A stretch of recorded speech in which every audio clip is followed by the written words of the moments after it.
Fuck yeah, dude. Episode 8 of The Mandalorian Redemption. So this episode starts off with a couple of scout troopers. They just previously scooped up Baby Yoda from the sand when they killed Quill, and now they're waiting on orders. And it's pretty funny banter between them two. It's Jason Sudeikis and some other comedian, and they punch Baby Yoda. Both of them. Knock it off. Ow!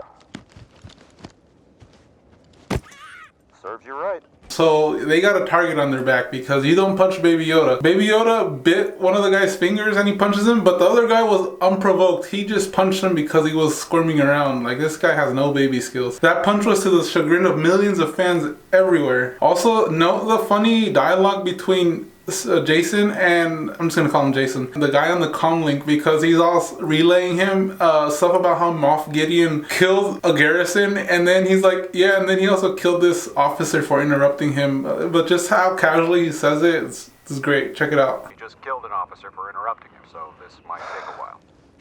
Thank you.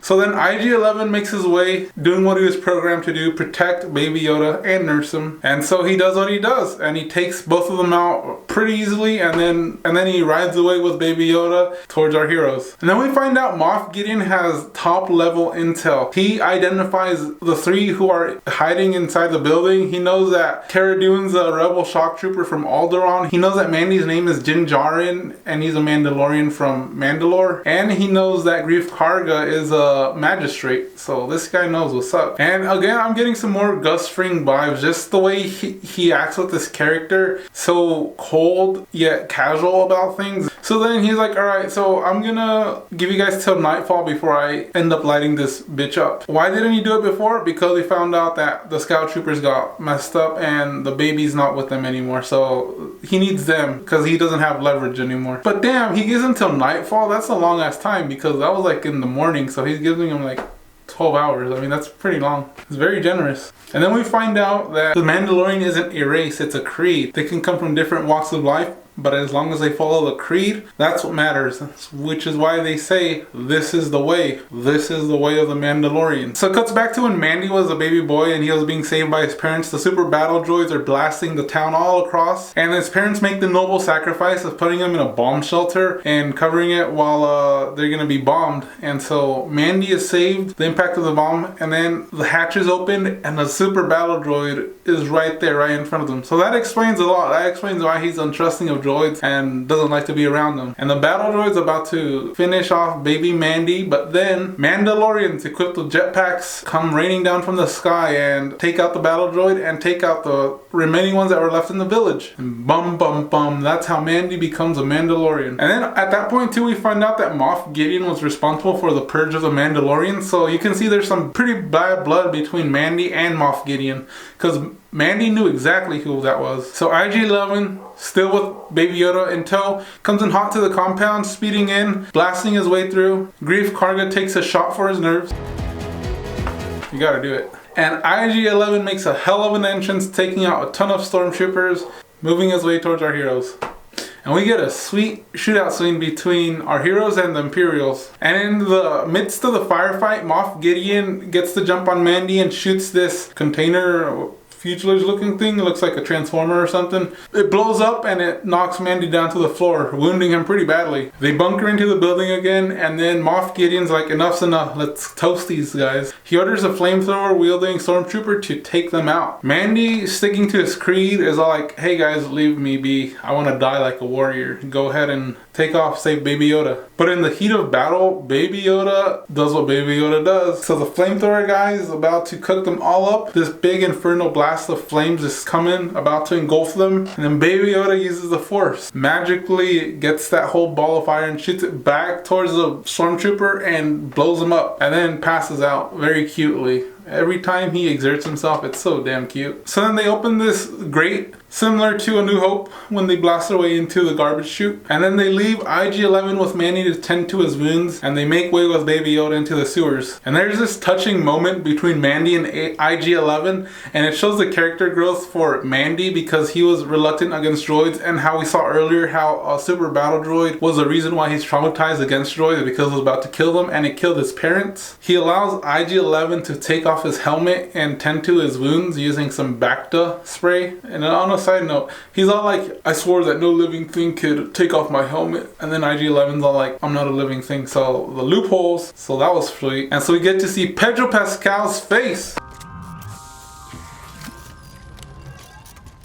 So the Bacta does its magic, and Mandy goes from limping to walking in like a second. So that shit's good, dude. Give me some of that Bacta, dude. I want some of that. And so they're going into the tunnels, and these are the same tunnels that the Mandalorians were hiding in episode 2. So it kind of shows their whole network of tunnels. And they come across the remains of what looks like to be their main hiding spot, and you just see a pile of helmets and armor strewn about. So it looks like the Empire got to them. The only one that's left is the badass armorer. And so then here they set up the second season by basically saying that it's Mandy's responsibility, because of the creed, this is the way, to take Baby Yoda to his family, or the people that he comes from, because he's not strong enough, he's not big enough to become a Mandalorian. I mean, imagine Mandy imagine Baby Yoda with like a fucking helmet on and like a blaster and a jetpack. I just can't see it. I mean, it'd be really adorable, don't get me wrong, but you know, he's gonna use the Force. He's Force sensitive. He's gonna be more of a Jedi looking guy. He's not gonna be a Boba Fett. Baby Yoda's considered a foundling, so he's gotta be taken back to his people. And Mandy is now Daddy Mandy. The Armor S says that he's his father. And Mandy gets a signet, but more important, he gets a motherfucking jetpack. I called that shit. Have you trained in the Rising Phoenix? When I was a boy, yes. Then this will make you complete. The Rising Phoenix. And then our heroes make their way to the outside, and the Armoress kicks some Imperial ass. I'll be honest, I underestimated her. But then she does this crazy blade looking thing where she's on her knees, and then she gets surrounded by a couple stormtroopers and she beats some ass.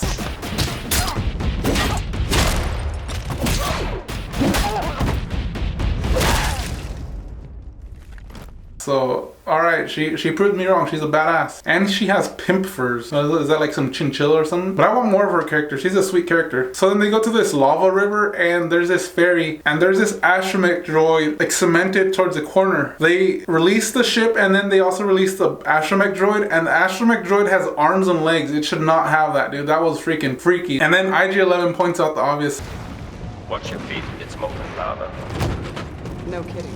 So they ferry down the lava river, and at the mouth of the river there's a garrison of stormtroopers waiting to ambush them.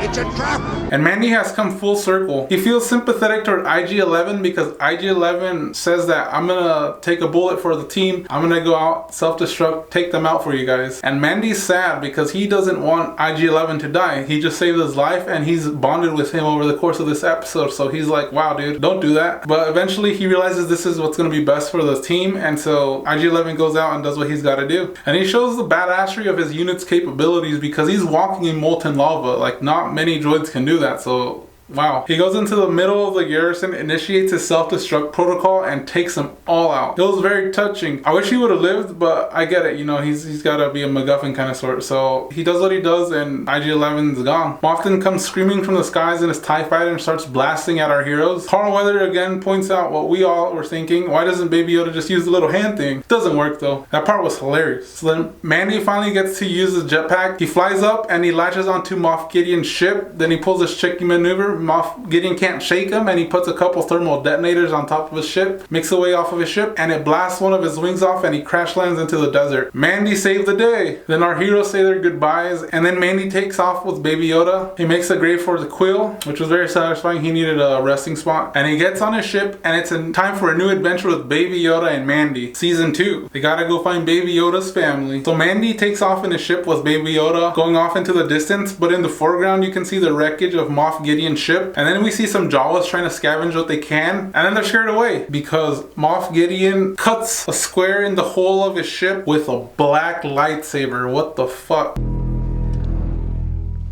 I didn't even know what to say. I was speechless because when I first saw this, I was like, why does that lightsaber look like weird? You know, at first I thought it was like a blue lightsaber, and I thought my video files were corrupted or something, and maybe it wasn't showing it right. But then after watching it again, I was like, whoa, no, that's actually a black lightsaber. So what? This episode was dope. And what an opening season. Jon Favreau came to play, and he played, damn it. This season was so sick. It gives us a satisfying conclusion. This whole storyline was wrapped up nicely, and it sets up season 2 perfectly with an awesome cliffhanger. What's gonna be next for season 2? The Darksaber, Baby Yoda's origin, the adventures of Grief Karga and Cara Dune. That'd be sick, by the way. Those two have a great dynamic together too, so I want to see that shit. Loves it. This is probably the best episode of the season. Like all of it coming together. I keep saying that you know, this episode's better, then this episode's better, but Favreau's vision was executed to perfection because they just keep getting better and better, and all the ones in between were just great standalone episodes too. Man, it was awesome. So yeah, what's gonna happen in season 2? If you like this video, please like, subscribe, hit the notification, and